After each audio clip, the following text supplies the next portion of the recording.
讲到这个债券殖利率又往上冲了哦，压息啊，4.6以上就要紧张了，现在已经站上好像有几天的时间了，大家要小心。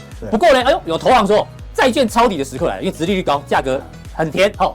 包括花旗的这个经济学家说，哎呦，10年期有接近5%哦，哎，是非常有吸引力的哦，哎，跟股票比起来，真的，这风险那么低，所以呢，到底现在美债可不可以抄底？今天 V 哥在速效定会非常详细的跟大家讲。对，好，那待会速效定的时候呢 ，V 哥除了跟大家讲债券到底是不是抄底的好时机，我真的分很细哦。大家说啊，我知道 V 哥都讲短债 OK， 长债 OK， 错，这次不一样了 ，V 哥有新的看法哦。好 ，OK， 有新的看法，一定要守住速效定。然后，哎呦，台海危机连8年列第1级风险哦。对啊，没错啊，真的哦 OK， 这个美国智库也认为，所以这个还是会衍生出有些对我们有利的一些公司。是，那我速效定会一并跟各位讲我的看法是怎么样。有好的一面，有坏的一面。军工这部分呢，对，有好的，但是呢，有它的希望，也有它的风险在哦。V 哥会完整的跟大家做解读。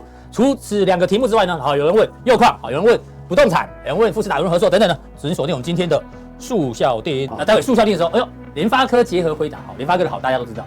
接下来有小金鸡。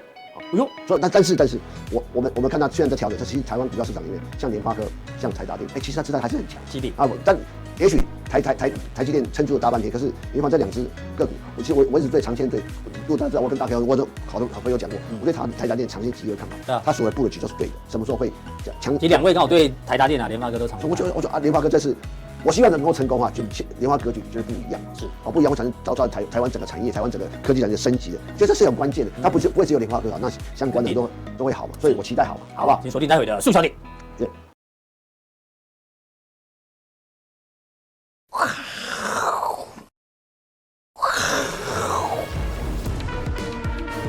欢迎收看，我是金钱豹，带你了解金钱背后的故事。我是主持人大 K 郑焕文。首先欢迎现场2位嘉宾，第一位呢是财经 V 怪哥Vincent哥。第二位呢，哎呦，今天又戴围巾啊！这个社会观察家黄启乙哥。天气冷，对啊，看到乙哥就这样连续2周，你们冷气也冷，冷气也冷，天气也冷，不止天气冷，股市更冷，好不好？今天呢，冷暖啊，跌了326点，哎，这个体感跌点可能500点哦，因为今天要不是台积电只有小跌5块哦，要不然的话。基本上今天可能很多人的股票，我看这个是疲累的呀，然后真的体感跌了500点，到底该怎么办呢？好，第一位来宾呢，先邀请我们的这个财经 V 怪哥 Vincent 哥。哎，今天天气真的很冷哈，真的蛮冷的，对吧？你的骨头还好吗？骨裂，观众在关心你啊，社群都在问说，没有下雨，还好，还 OK。所以你的气象局是湿气哦，所以温度不会影响你的。温度影响有，但是没那么少，没那么多了，没那么多，但湿度影响比较。对。啊，你有没有去复健？人家在问啊。有复健3个礼拜，后来放弃了，他没什么效。就是你知道 ，V 哥就是崇尚自然疗法，简单白话就是他比较懒。自然疗法没有啊，复健2、3个礼拜就觉得效果没有改善那么多，就放弃了。看来要给他一点时间，好不好？好，没关系。重点是。不止天气冷哦，这个连有几个国家也觉得冷哦，因为川普，哎呀，这个是什么报啊？纽约邮报哦做了这张图哦，川普呢，既然加了 X 哦，还推了这篇，这代表什么？代表他赞成哦。他播报气象是不是？是，他好像播报气象，指那个地图。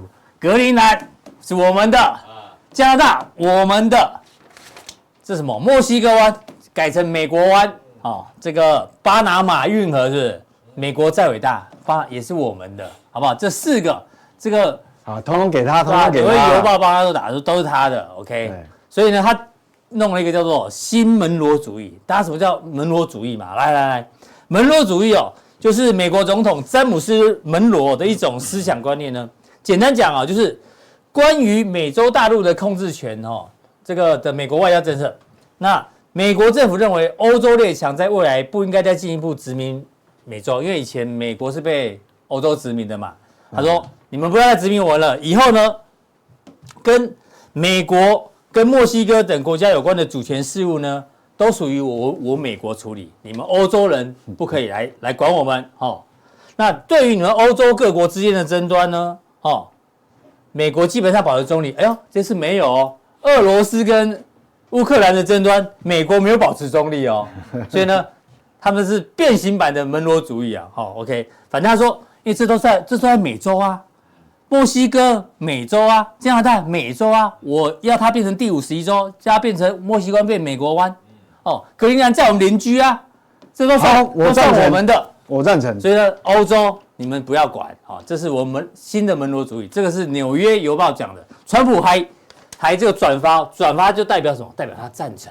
OK， 那当然，这个东方世界哦，就说你这叫做帝国主义啊，不是门罗主义，是新的帝国主义。没有，我跟你讲，他是为了他的民众好，你知道吗？因为他不是推出那个什么巴黎气候协定有没有？他就不相信地球会暖化嘛。对，我看他现在是预做准备，这边病了以后啊，万一不小心真的暖化，还有地方可以移嘞。这边土地变更多。对，这边土地本来不能耕种，变成可以耕种。没错。对呀，他是伟大的领导者。哦哟，真的哦。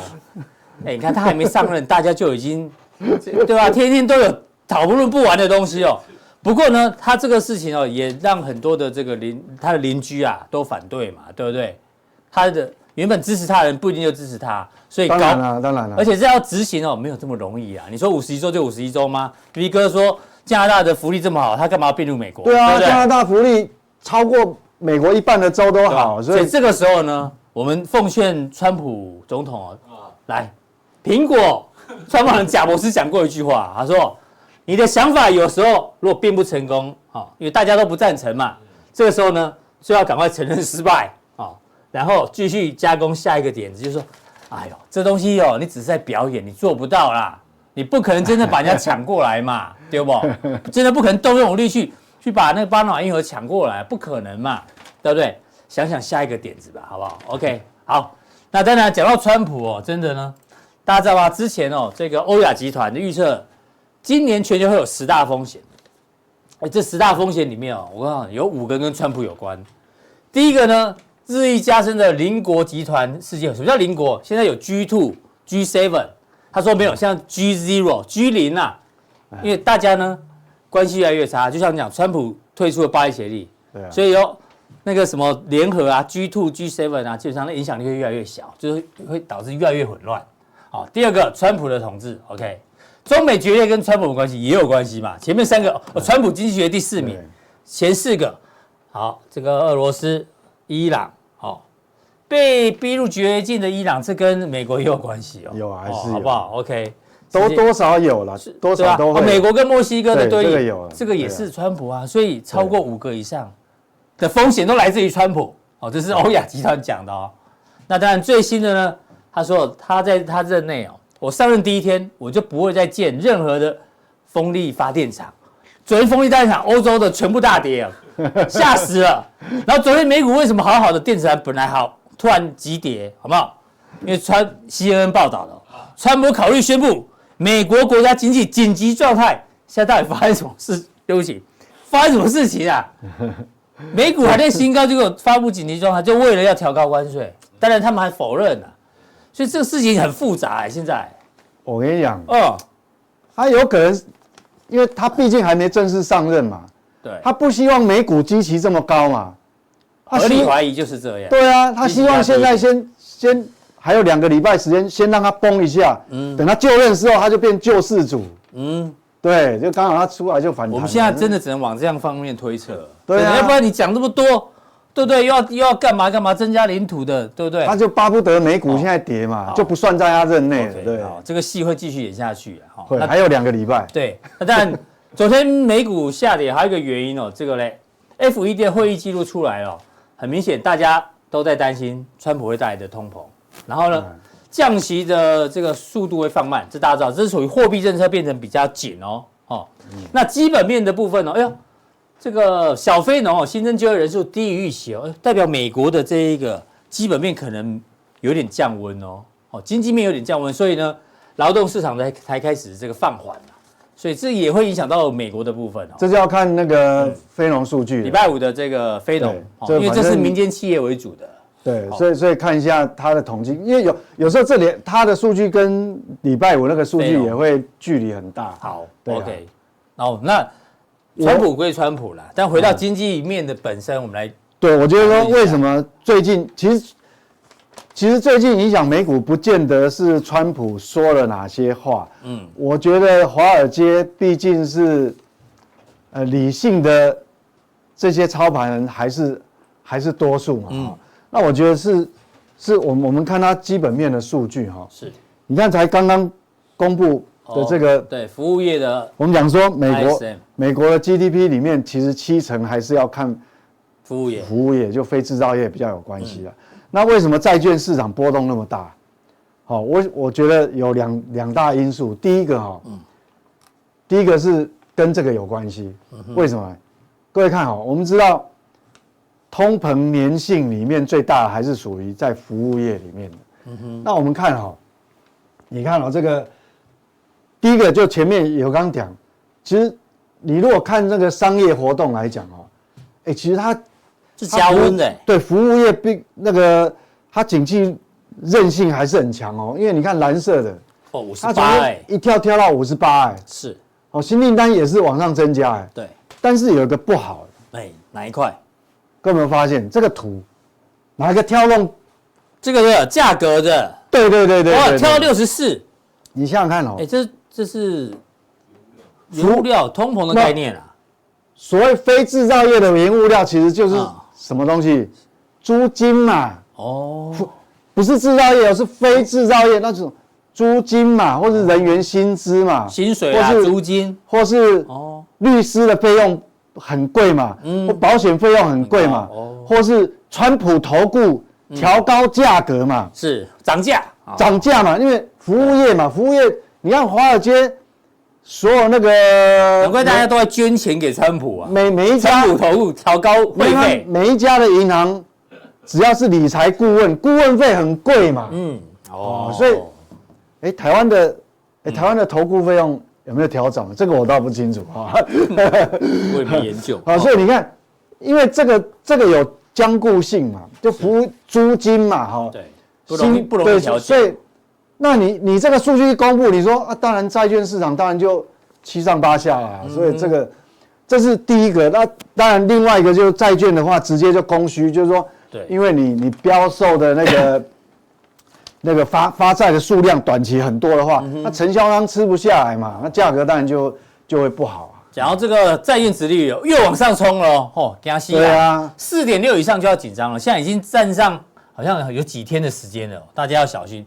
不过呢，有投行说债券抄底的时刻来了，因为殖利率高，价格很甜包括花旗的这个经济学家说，10年期有接近5%是非常有吸引力的跟股票比起来真的这风险那么低大家认为可以，这个是贝莱德的分析师也认为这个可以开始把资金投入OK。但这是以美国人的角度啦，因为川普一上来变数就增加了，就是说这是美国人角度5%，当然那个很迷人嘛，但是身为台湾人或是亚洲人或非美国人，一定有吸引力吗？那不一定。因为美国人讲5%，那是美国人角度，因为他是没有所谓的汇率的因素嘛。美金买美金没有问题。对，但是你如果川普上来，万一他有一个动作，强迫亚洲所有出口国家顺超很大的国家，要求强迫你或汇率要。升值，那你投资美债，你会有汇损所以这个东西还是有一些变数。所以呢，到底现在美债可不可以抄底？今天 V 哥在速效定会非常详细的跟大家讲。对，有不一样有利的一面，也有不利的一面。是。那你看，但是不管怎么讲对大部分的保险业来讲，它是比较有利的。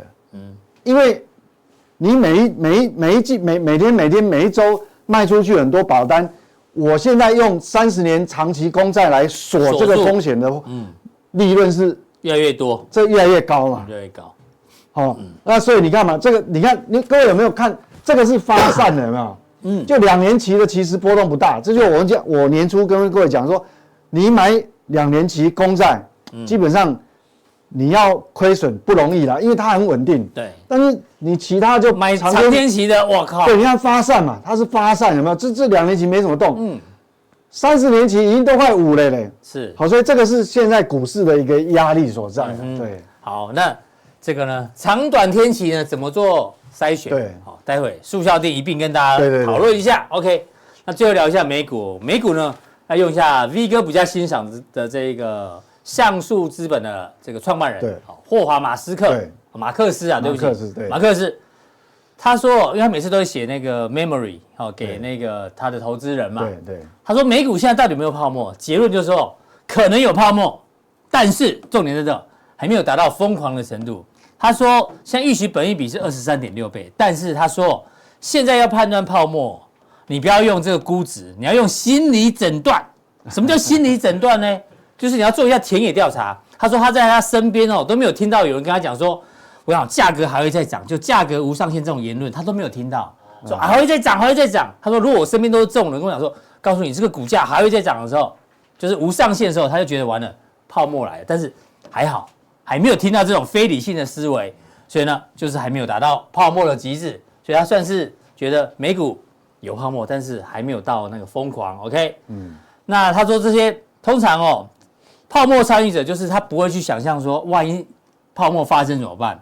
他们都假设成功来进行高，比如说那个7大公司会继续越来越强，但是他最后有讲标普现在的领先公司就那7家公司嘛，他们现在在各方面表现比过去的一些这个大头企业来得更强，因为他们的护城河越来越高，所以他是给这个赞的所以简单来讲，他认为现在还没有泡沫。V 哥你觉得嘞？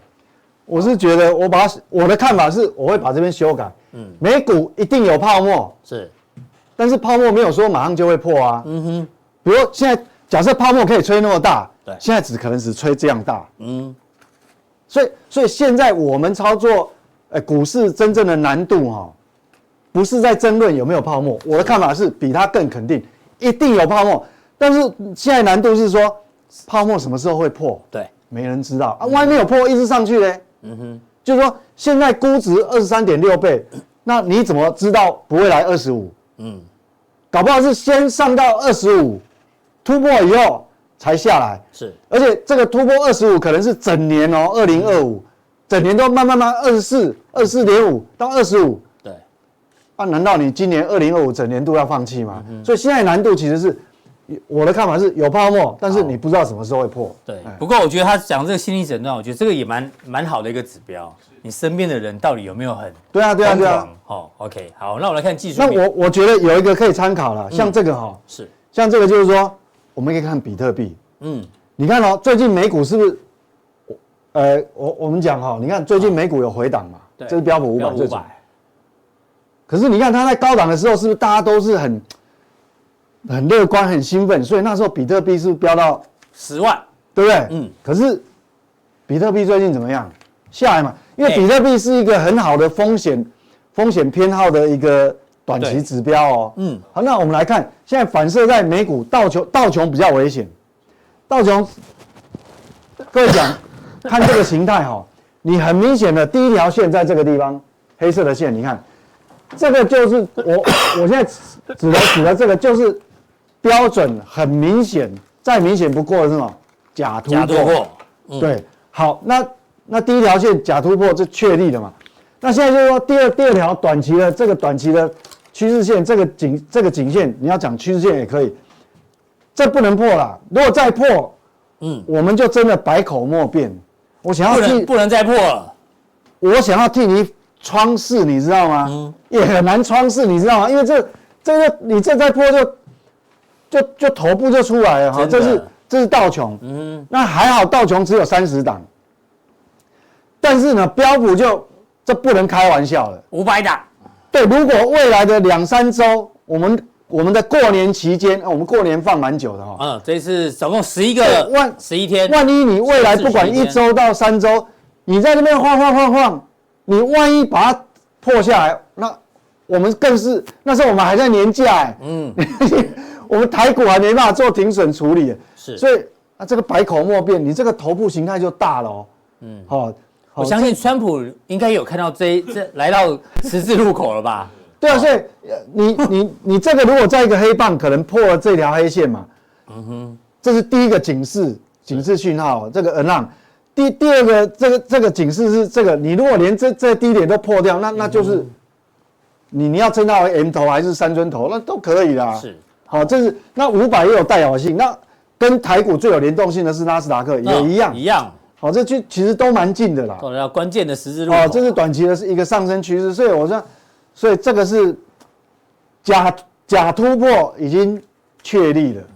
因为你看嘛，因为为什么假突破确立？我们看 NVIDIA， 对，这个神主牌在这边，你看他那一天演讲的时候哦，哇，大家热血沸腾，开高 ，NVIDIA 它是开很高哦，但是开高当天就，晚上就下来了，是，所以它这个也是假突破啊，那现在在这个横向整理，还好这边还没跌破，对，这边是假跌破，对，这边是假突破，是，现在在中间的位置，那就看现在开始到我们过年期间，看它会不会出事嘛，那没出事，应该台股至少还可以撑在这边。如果万一你来到这个黑线底下，我跟你讲，台积电会补跌哦。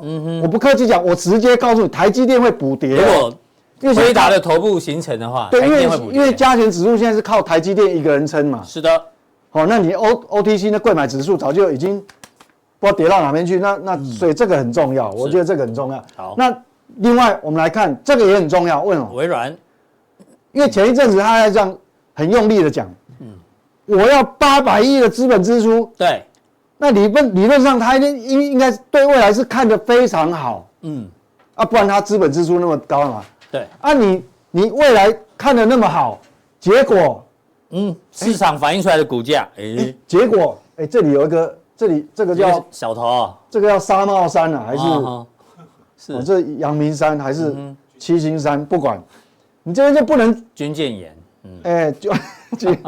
你去把它军舰岩，对，去军舰岩回来就感冒，你看军舰岩是扁桃腺化脓，不是感冒。所以我说这个东西就是也蛮关键的，因为你看哦，我们所有的 AI 伺服器、AI 的族群都是要靠这种公司来大量资本支出，那你走成这样子，那像话吗？每一档股票跟指数刚好都在关键的地方，对，我觉得是不能再那个所以大家还是要有警觉心，那个警戒之心还是要。好，这是美股部分那台股还在陆续公布12月营收，其实12月营收创新高的公司还不少大家看一下，他们那么多。那 V 哥看完之后呢，有一些心得跟大家做分享。我觉得说，你如果说这些比较小的，很多都是比较小的，市值比较小的股票可能重要性没那么大。对。那比如说像这个比较大的，像这个就有代表性的神达、伟影这个很大，伟创这种比较大的，对不对？对。好，所以我们就看其实稍微来看一下。所以你说，其实 AI 到底那个效应有没有？还有金像电也创新高，对，它还是有啊。因为你看广达12月营收公布出来虽然没有创高是，但是其实它还在维持在高档。那这个也合理，为什么？因为广达还有一部分是 notebook 嘛，是。那你消费型的电子本来就比较不好，但是 AI 的部分还是不错我要怎么去解释说 AI 还是不错？因为你可以交叉比对嘛，你看这个几乎就是伺服器了。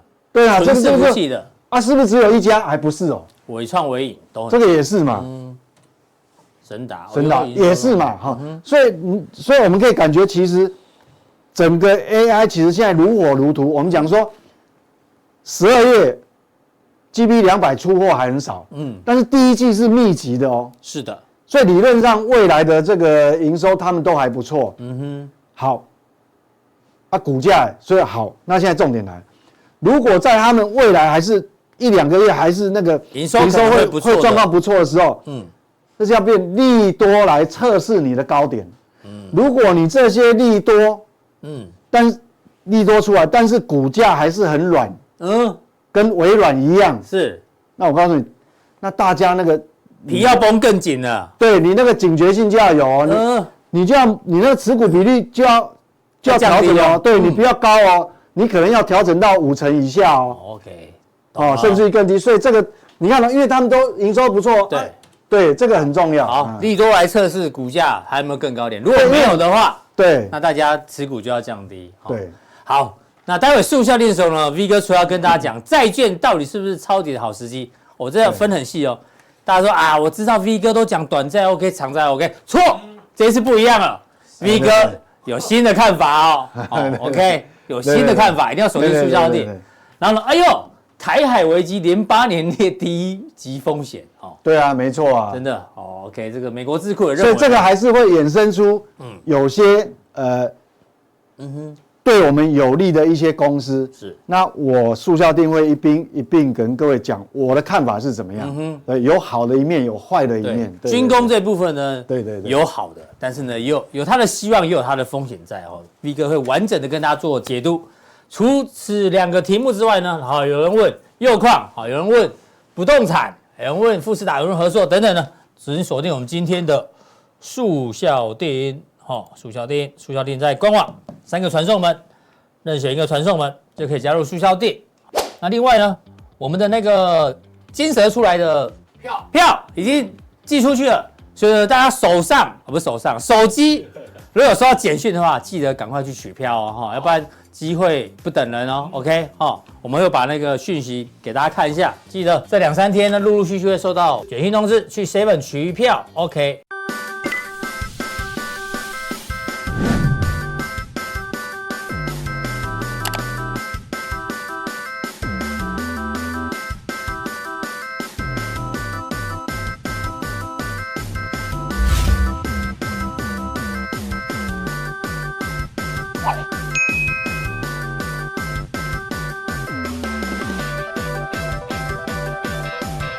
好，在第2来宾呢，邀请我们的社会观察家黄金一个说，打那个怎样？这围巾啊，讲蛮帅气的，蛮适合你的。给讲的呀。哎呦，然后还绿袜子打法上还有对，你这算是双重两个对麻花卷还是什么啊？我连讲都不知道怎么讲。网络上都教学，你不会看网络上真的哦，我都买那 Uniqlo 一个洞那样穿过去有没有就好了？哦，你这还要自己那边。拜托你为什么不把领带那种拉链的？不一样我们其实有一种就是一种感觉，仪式感美。我想乙哥常讲说，这个台湾人的穿着，他就是最好的示范。台湾人没有美学，他就亲自示范给大家。真的吗？这样可以？真的啊，可以，非常可以啊。对啊，贵族气息。这样讲的说，每个人适合的 style。你有大 K 大 K， 你知道吗？你们都没有闻到，我还闻到乙哥的那个香味，舒服哦，是麝香吗？麝香。我刚刚拉出来的麝香，没有啦。我去喝了，我去蛮好闻的呢。我刚才去中央市场吃一碗那个กุ้巴汤加个干面，然后就散发出这个味道。这个没有了，体香，香妃有没有听过？带的人香，是不是？沾到的是好，那就不多说了。好，观察家，老师，对啊，川普还没上任，对，格陵兰、加拿大、墨西哥没有了，格陵兰，不要黄标，Greenland，对不对？都是遗言呢，没有啦。你怎么看这种事情？这种事，我们在看川普是个不是建制，就不是建制派，就是不是传统建制人物。公共你去听，好这样讲啊，还表演对不对？对嘛，那很简单。我讲格陵兰，它为什么格陵兰很重要？有地理位置啊，还有矿产啊，对嘛，就这样子嘛。我先讲新花新芽，魔化掉安妮娘，安妮娘，就是这样呢。但是我觉得实际上做不到的。就是说，可是跟你讲，我这是你们中国不是最近中国俄罗斯上面搞来搞去，我说这可是我的哦，你不要乱搞。我懂你。其实有时候那种气势要出来，对，所以你要弄要画线就对了，画线弄结，就像我们去买，我记得有一次小时候我们去那个买自助餐嘛，不是因为排队那种自助餐，不是饭店那种，不是buffet，就是那种传统自助餐，我买便当的自助餐哈。我记得印象非常深刻一次，我们就拿个盘子等我要这个菜，对啊，我后面有2个，但后面有一个老医生，那时候有大肠嘛，大概剩1份，他怕被拿走，他就差没有，他说黑娃矮啊，我印象非常，为什么我记得？他说那个塞贡啊，那留1份给我。大便馆哦，塞够。我靠！我说吓一跳，你知道我又你在讲，就他不想吃了。我又想，这我觉得算了，不要点了。你知道先塞够我呀！我说像那样，可是他就这样，那你就不会去拿了嘛，对不对？而且我跟最悲催一件事情，我有道理。我有一次啦。大概去年，因为川普也是欧基上啊，欧基上是用这一招哦。去年，在去年初啊，2020年初，我们那个春节放假，刚开始放假的，我想也是早起，我去那个士林叫美伦街，早上有一家蚵仔面线，叫阿水蚵仔面线，他卖6点到9点，我早上8点多啊，想说慢慢去，我想说到那边快9点，我看还有人排队，我这边看。我看还剩几碗，对。他就那个小姐，那个人就跑来说：“会点啊，先生几碗？啊，我等到我最后一碗，我就蛮开心的啊。他在你后面就没了。对，然后先生到你，我应该还有一碗。前面有个先生，他说我加1碗，不是啊？小姐，我要变大碗。那你剩半碗哦。我说那我都没有干。我说对吧？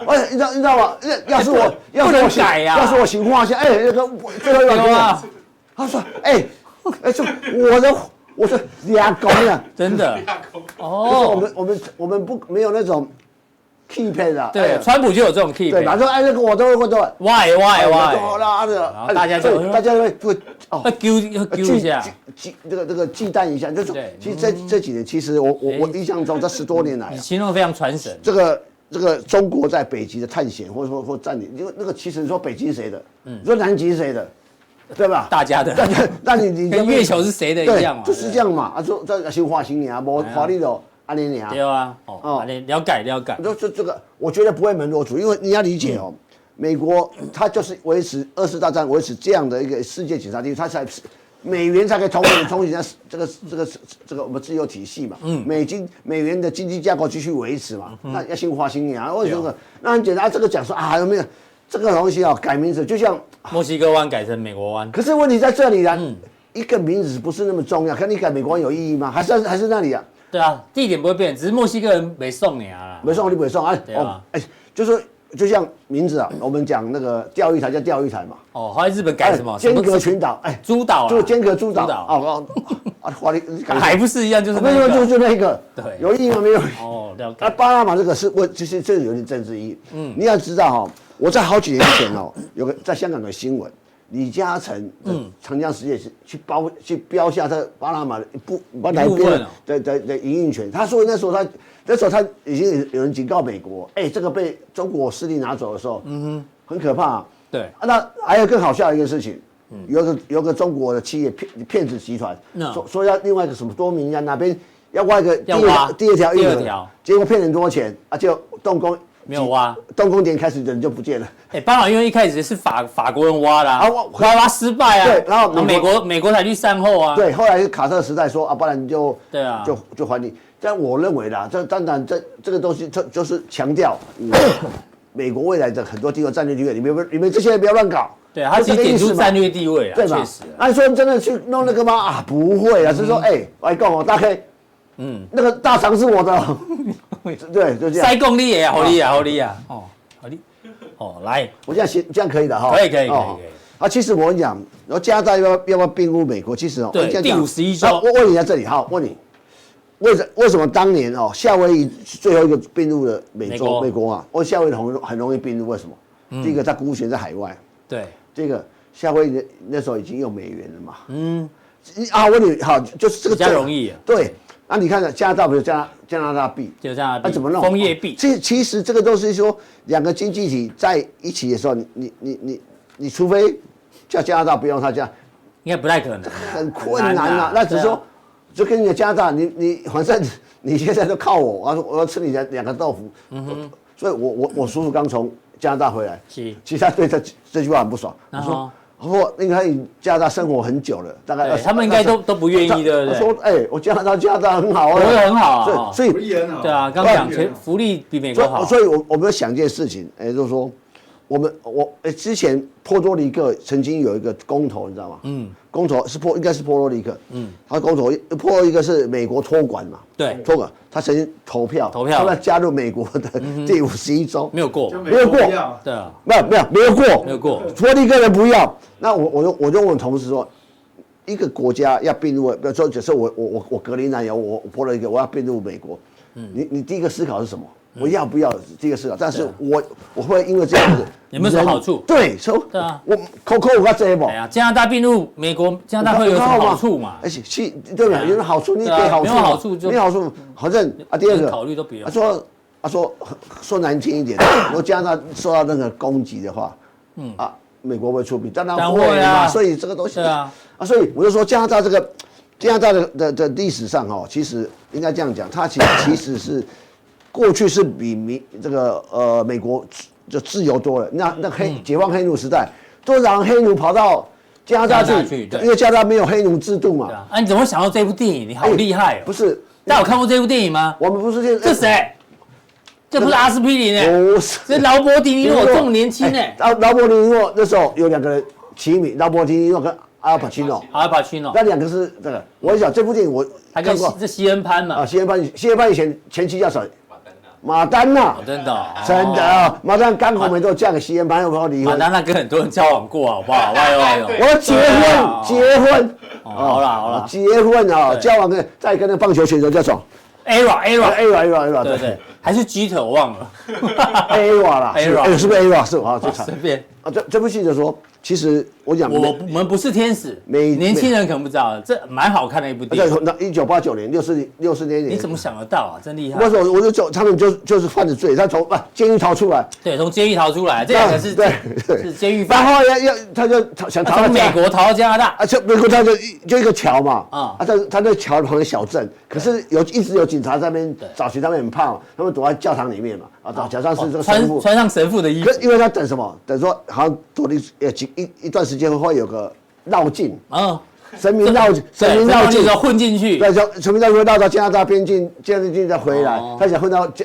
个人群里面，再跑到加拿大去嘛。所以我会说，加拿大跟美国其实一线之隔，就是说，我认为并不并其实不是那么重要嘛。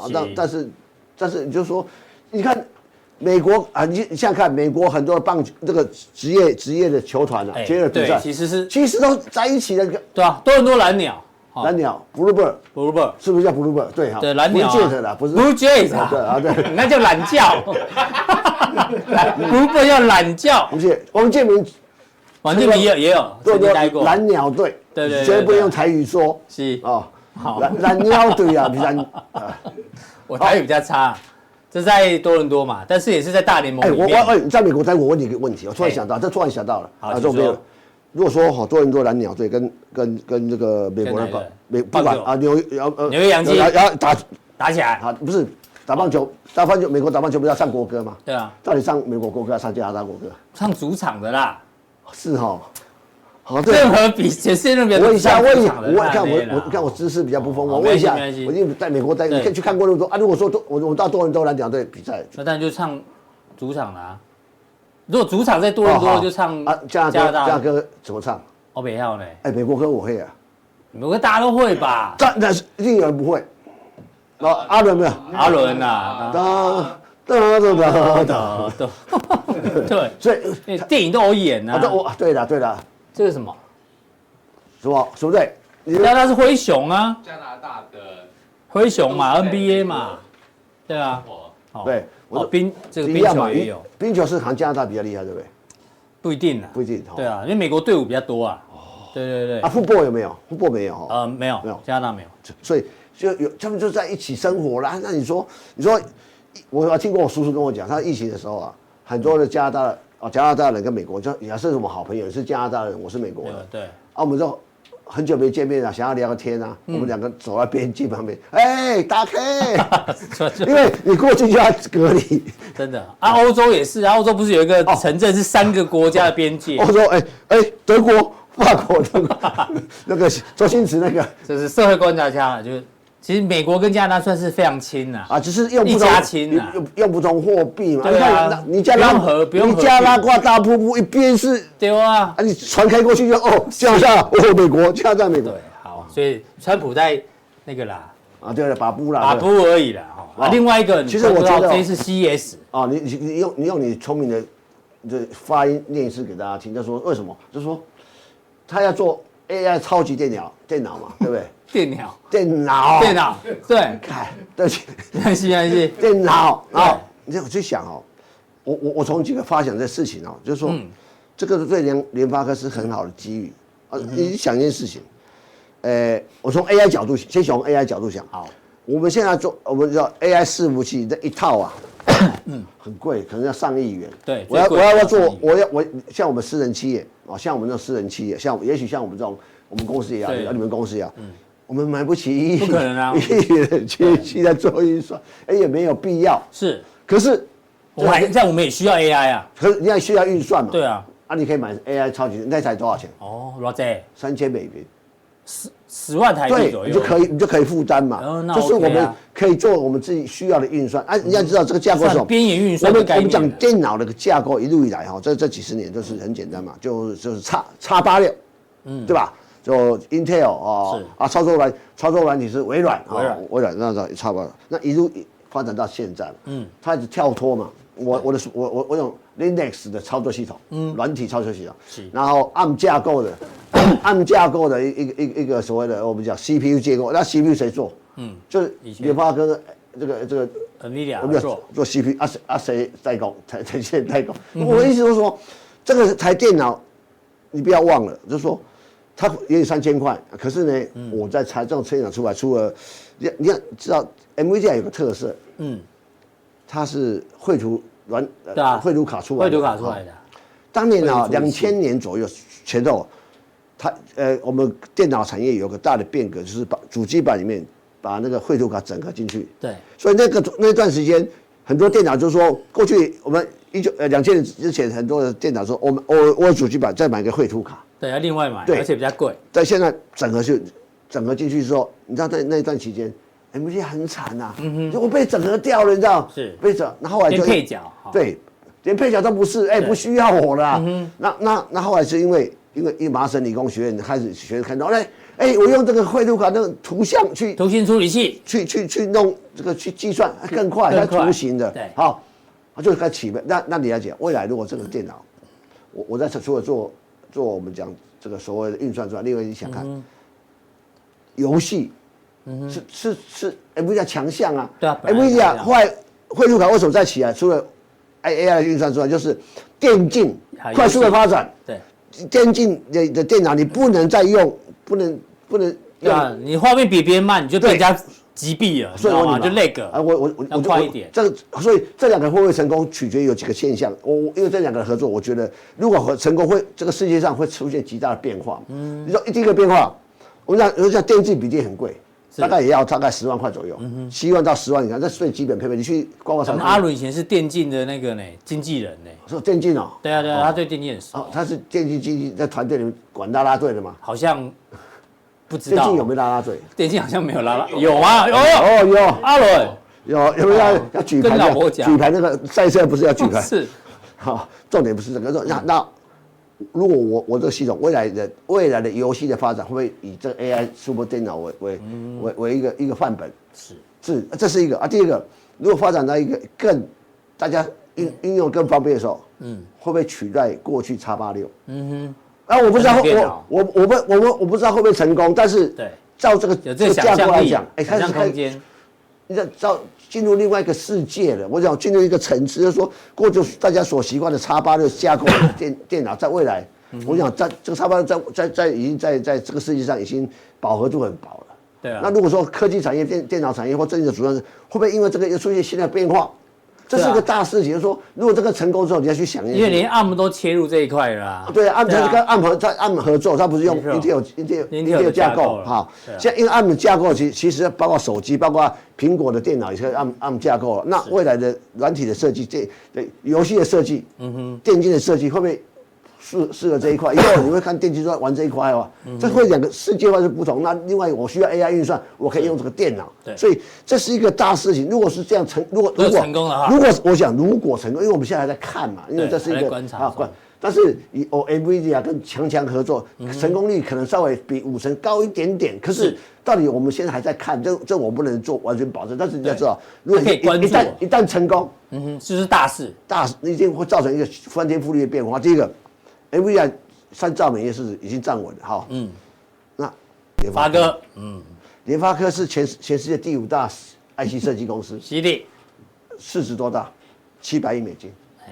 博通、高通这几千亿美金，像博通甚至接近上兆美金的，高通几千亿、4、5千亿美金的市值啊！你看，NVIDIA 其实也是算一家IC 设计公司。你讲到市值，蔡明介也有讲，他说他们公司的市值距离前几家公司距离很远。虽然我是第5大，但是我跟第4名差很大。意思就是说，他觉得还有空间。所以这个是可能700亿美元的市值会，如果到1000亿以上，1400亿就 double 了。是。那不要多，如果市值 double， 股价就是 double。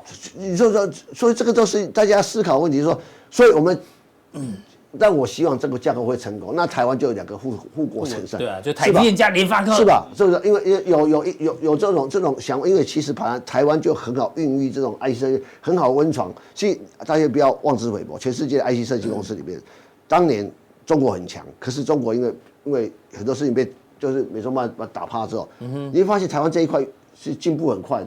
对啊，而且你知道蔡明介跟张忠谋他们有共同点，都很爱阅读，跟你一样爱阅读。真的吗？对，你们3个都很爱阅读。可是他们2个头发比较多哎。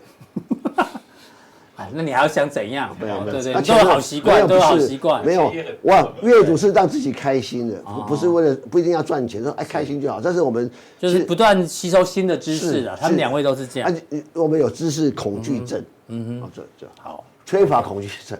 好，那待会速效定的时候，哎呦，联发科结合辉达，联发科的好大家都知道。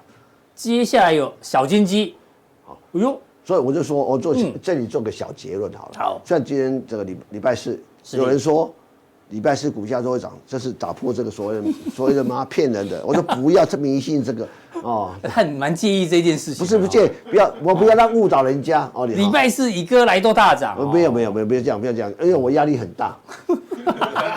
以后大跌我就不敢来了，是吧？这个好，就是我们就但是。